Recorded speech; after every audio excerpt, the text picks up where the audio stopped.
रखा गया है। योजना में 2 नहरें प्रस्तावित की गई हैं जिनकी लंबाई लगभग 6 किलोमीटर होगी और इस योजना से करीब 529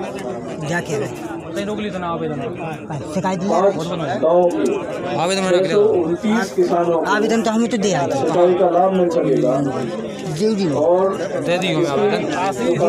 लिखवा दिया हमने वो 18 माह है। तो इसका लक्ष्य हमने ये रखा है कि इस साल जून के अंत तक बांध का निर्माण पूर्ण कर लिया जाए एवं कैनाल का भी, नहरों का भी जो कार्य है वो हम साथ ही साथ चालू करके शीघ्र इसको पूर्ण करके प्रयास यही रहेंगे कि आगामी जो रबी सिंचाई का सीजन रहेगा उसमें किसानों को सिंचाई सुविधा का लाभ मिल सके।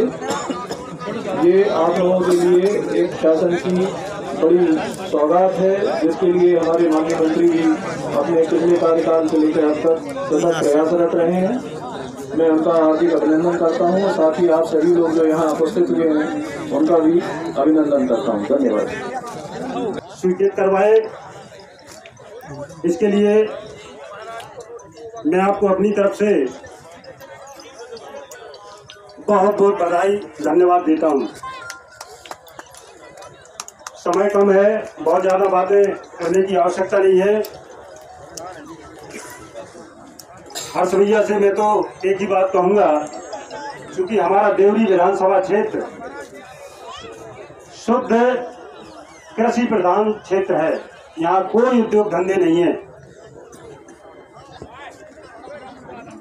ऊपर वाले की कृपा से आदरणीय यहाँ पर आसपास के गांव से आए हुए समस्त नागरिक, समस्त माताएं बहनें, आप सभी को और इस देवरी विधानसभा के लिए एक बहुत सारी शुभकामनाएं, बहुत सारा धन्यवाद।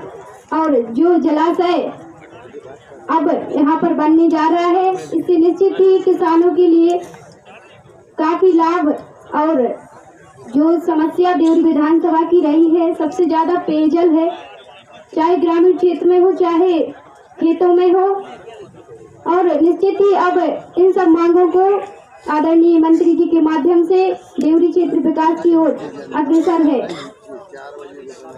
यहाँ पर उपस्थित माताओं और बहनों से मैं बोलना चाहूंगी, आदरणीय मंत्री जी के जो विभाग है कुटीर ग्रामोद्योग विभाग, इसमें अभी 3 महीने का प्रशिक्षण के लिए आप लोग उसमें जो भी सिलाई कढ़ाई और अन्य प्रकार के लघु उद्योग हैं उनमें आप लोग ट्रेनिंग ले सकती, प्रशिक्षण ले सकती हैं। इसके लिए आप आपका एक फोटो और आधार कार्ड आप हमें दे सकती हैं या हमारे यहाँ पर आशीष भैया हैं उनको दे सकती हैं, और जो प्रशिक्षण होगा उसमें आप लोग आइए और 3 महीने के प्रशिक्षण के बाद आप जब ट्रेंड हो जाएंगी, प्रशिक्षित हो जाएंगी, तो आपके लिए स्वरोजगार मुख्य रूप से, सामूहिक रूप से भी मिलेगा और पर्सनल व्यक्तियों के रूप में भी रोजगार मिलेगा। इसके लिए आप और अपने आसपास के गांव में भी जो भी महिलाएं हैं उनको जोड़ें ताकि हमारे क्षेत्र में विकास उद्योग के माध्यम से भी आगे बढ़े। आप सभी लोग यहाँ पर उपस्थित हुए समस्त विभाग के अधिकारियों और इस ग्राम के समस्त नागरिक बंधुओं को बहुत बहुत शुभकामनाएं। धन्यवाद। हमारी पार्टी के समस्त नेतागण, क्योंकि समय कम है और एक कार्यक्रम में और जाना है, सबके नाम लेंगे तो बहुत लंबी श्रृंखला हो जाएगी। समस्त पार्टी के वरिष्ठ नेतागण, अधिकारीगण और सबसे महत्वपूर्ण हमारे क्षेत्र की देवरी क्षेत्र की वो जनता जनार्दन जिनके आशीर्वाद से मैं प्रथम सेवक के रूप में आपके बीच में उपस्थित हुआ हूँ, इनके नमनों चरणों में नमन करता हूँ, प्रणाम करता हूँ। आज निश्चित रूप से बड़ी सौगात का समय है, बहुत बड़ी सौगात हमारे क्षेत्र को, उस क्षेत्र को जहाँ पर लंबे समय से एक क्षेत्र पिछड़ा हुआ माना जाता था। बदनी किरकोटा एक ऐसा क्षेत्र था, हमारे गांव से लगा हुआ गांव है, हमारा तो मोहल्ला जैसा है। किसी जमाने में यहाँ पर खेती करना मुश्किल हुआ करती थी। लंबे समय से ये मेरे संज्ञान में था। जब प्रथम रैकी कार्यकाल में आप लोगों का आशीर्वाद प्राप्त हुआ, मैंने उसी समय से एक बात का प्रयास किया था जैसा कि पूर्व वक्ताओं ने उल्लेख भी किया है, और हमारे नेता कमलनाथ जी का स्पष्ट सोच भी है। अर्थव्यवस्था भी सुधरेगी, मध्य प्रदेश की तो किसान जब मजबूत होगा, समृद्ध होगा, तब हमारे मध्य प्रदेश की स्थिति सुधरेगी। कमले, ये हमारा सोच है, स्पष्ट सोच पे हम लोग काम करने वाले व्यक्ति हैं। हमारा ऐसा मानना है कि यदि किसान संपन्न होगा, समृद्ध होगा, तो निश्चित रूप से चाहे देवरी की बात हो, चाहे केसरी की बात हो, चाहे रसेना की बात हो, चाहे मोहर की बात हो, चाहे कड़ा की बात हो, वहाँ संपन्नता आएगी। पैसा तो आता है किसानों के माध्यम से। हमारे क्षेत्र में धंधे रोजगार का अपना असर है नहीं। वो मुख्य रूप से हमारा क्षेत्र का किसान पुरजोर मेहनत करता है, ताकत से मेहनत करता है, और जब पानी के संसाधन न होने की वजह से जब वो लेके जाता है अपने खलिहान से घर में खेत फसल अनाज लेके जाता है, तो पाता है कि हमें कुछ प्राप्त नहीं हुआ। बुंदेलखंड पैकेज के अंतर्गत मध्य प्रदेश सरकार को बहुत सारी राशि पिछली बार प्राप्त हुई थी, जिसकी परिणति थी कि हमारे क्षेत्र में बहुत सारे बांध निर्मित हुए। उसके बावजूद भी बहुत सारे क्षेत्र सिंचित नहीं हो पाया था। चाहे नवारी की बांध हो की बात हो, चाहे मन्नी बांध की बात हो, यहाँ तक कि अभी जो आने वाले समय में कुछ ही 2-4 दिन में 2 बांधों की सौगात प्राप्त होने वाली है। एक बांध है नरनपुर बांध, 1980 से निर्मित बांध है। वो कहीं ना कहीं प्रशासनिक ढीला हवाली की वजह से, गड़बड़ियों की वजह से, फॉरेस्ट की क्लियरेंस न होने की वजह से, आप सबको बताना चाहता हूँ, नए वर्ष में एक बहुत बड़ी सौगात नवारी बांध के रूप में हमें महत्व क्षेत्र के किसानों को प्राप्त हुई है। उसकी भी प्रक्रिया पूरी हो चुकी है। शीघ्र ही हमारा आपका मानना है कि अगले फसलों में, रबी फसल के सीजन में वहाँ पर पानी प्राप्त होगा, जैसा कि मंडी के बांध के पानी में प्राप्त होगा। मैंने बहुत सारी संरचनाओं पर सर्वे कराया है। बहुत सारी ऐसी बांधों की साइज, चाहे छोटे बांध हो चाहे बड़े बांध हो, उनके लिए हमने सर्वे करने का काम शुरू कर दिया है। और मैं विश्वास दिलाना चाहता हूँ कि देवरी विधानसभा क्षेत्र सागर जिले में सबसे ज्यादा सिंचित क्षेत्र वाला रखवा होगा, ये मेरा प्रयास होगा।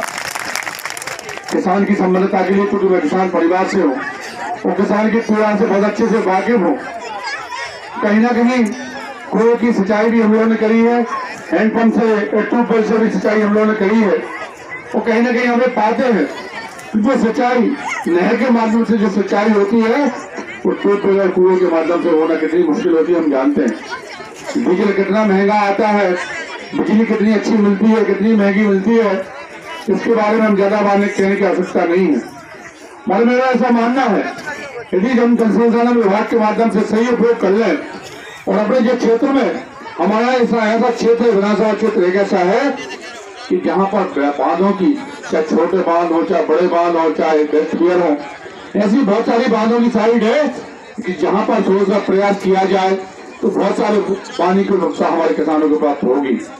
मैं लगातार इसके लिए प्रयास कर रहा हूँ और अच्छों की चिंता जनार्दन के आशीर्वाद से, शुभकामनाओं से, शुभाशीष से मध्य प्रदेश में एक ऐसी सरकार बनी है जो किसानों के बारे में लगातार सोच रही है। एक ऐसे मुख्यमंत्री मध्य प्रदेश में आए हैं जिन्होंने आते ही साथ किसानों को कर्ज करने की, वो कर्ज माफी की घोषणा जो की थी चुनाव की बेला में, 2 लाख रुपए तक का किसानों का कर्ज माफ की घोषणा जो की थी, उसकी सौगात कल से हमारे मध्य प्रदेश में शुरू हो चुकी है।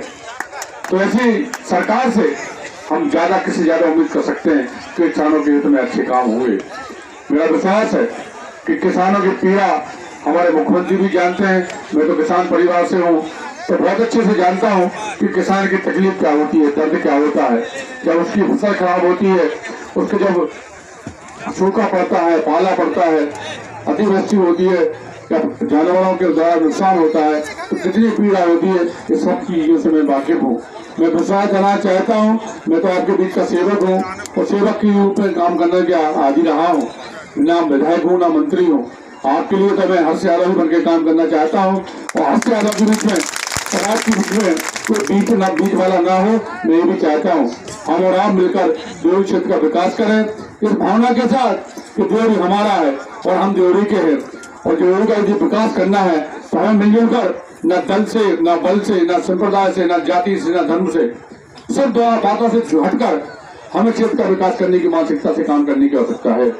जैसा कि पूर्व वक्ताओं ने कहा भी है, जब तक हम अपने बीच में बात नहीं लाएंगे कि मदनी गांव हमारा है, कछुआ गांव हमारा है, मोहली गांव हमारा है, हमें गांव का विकास करना है, तब तक ना हर से ज्यादा कुछ कर पाएगा, ना मुख्यमंत्री जी कुछ कर पाएगा, ना कोई देश का कोई नेता कुछ कर पाएगा।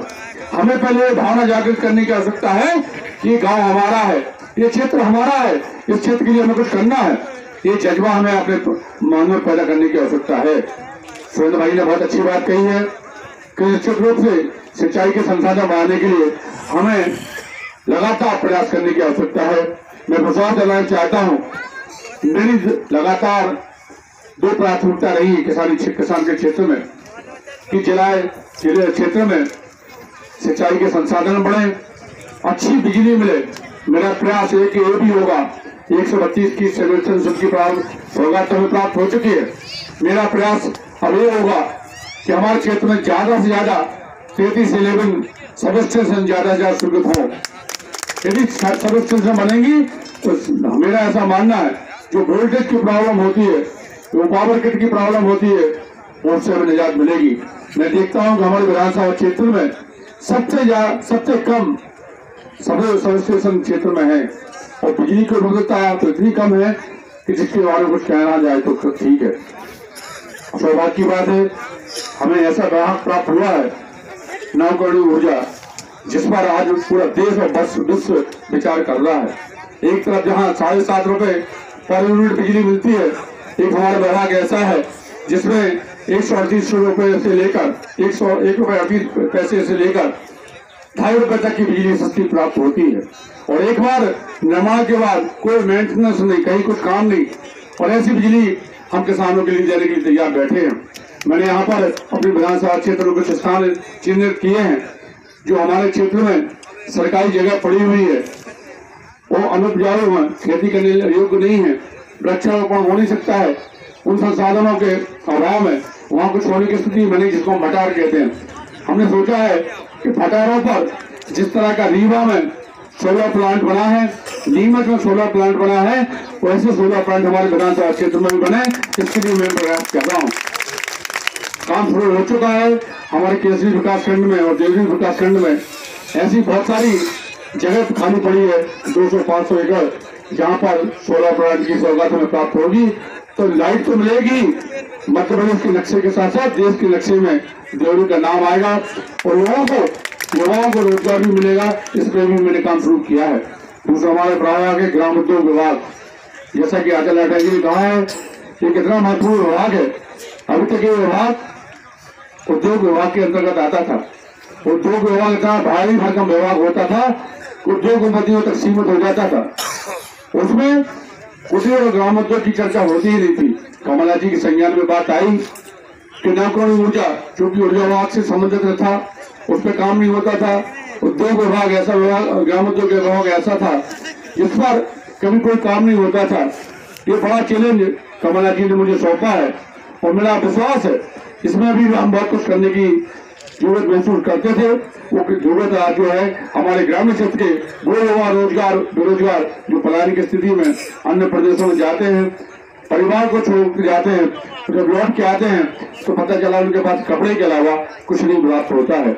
ऐसे युवाओं को मैं चाहूंगा कि हमारे क्षेत्र में रोजगार के नए अवसर प्राप्त हो, रोजगार की नई योजना हम लेके आएंगे, उसका भी हमने काम शुरू किया है। मैं कहना चाहता हूँ, मैं तो आपके बीच का हूँ, सरकार आपकी है। वो सरकार ऐसी सरकार है जो हर वर्ग के कल्याण के लिए लगातार 24 घंटे 365 दिन काम कर रही है। एक ऐसी सरकार जिसने 17 तारीख को मुख्यमंत्री ने अपना कार्यभार ग्रहण किया और सबसे पहले 2.5 घंटे के अंदर यदि किसान के पक्ष में साइन किए हैं ऋण माफी में, तो वो है मध्य प्रदेश। मध्य प्रदेश एक ऐसा राज्य उभर के आया है जिसने 2 लाख रुपए का तक का कर्ज, हर किसान का कर्ज माफ किया है। उसकी प्रक्रिया शुरू हो चुकी है। हम लोगों ने प्रयास ये भी किया है कि बिजली बिल हाफ, उसके लिए भी शीघ्र ही शासन की योजना हम लोग ला रहे हैं। उसमें भी हमारे किसानों को बहुत बड़ी सौगात प्राप्त होगी। अंत में ज्यादा न कहते हुए, क्योंकि समय बहुत हो चुका है, एक जगह और कार्यक्रम में जाना है, मैं जरूर कहना चाहता हूँ कि देवरी के विकास के लिए हमें और आपको मिलजुल कर काम करने की आवश्यकता है। हम और आप यदि मिल जाएंगे तो निश्चित रूप से देवरी का विकास होगा ही होगा, ये मेरा विश्वास है। धन्यवाद। जय हिंद, जय भारत।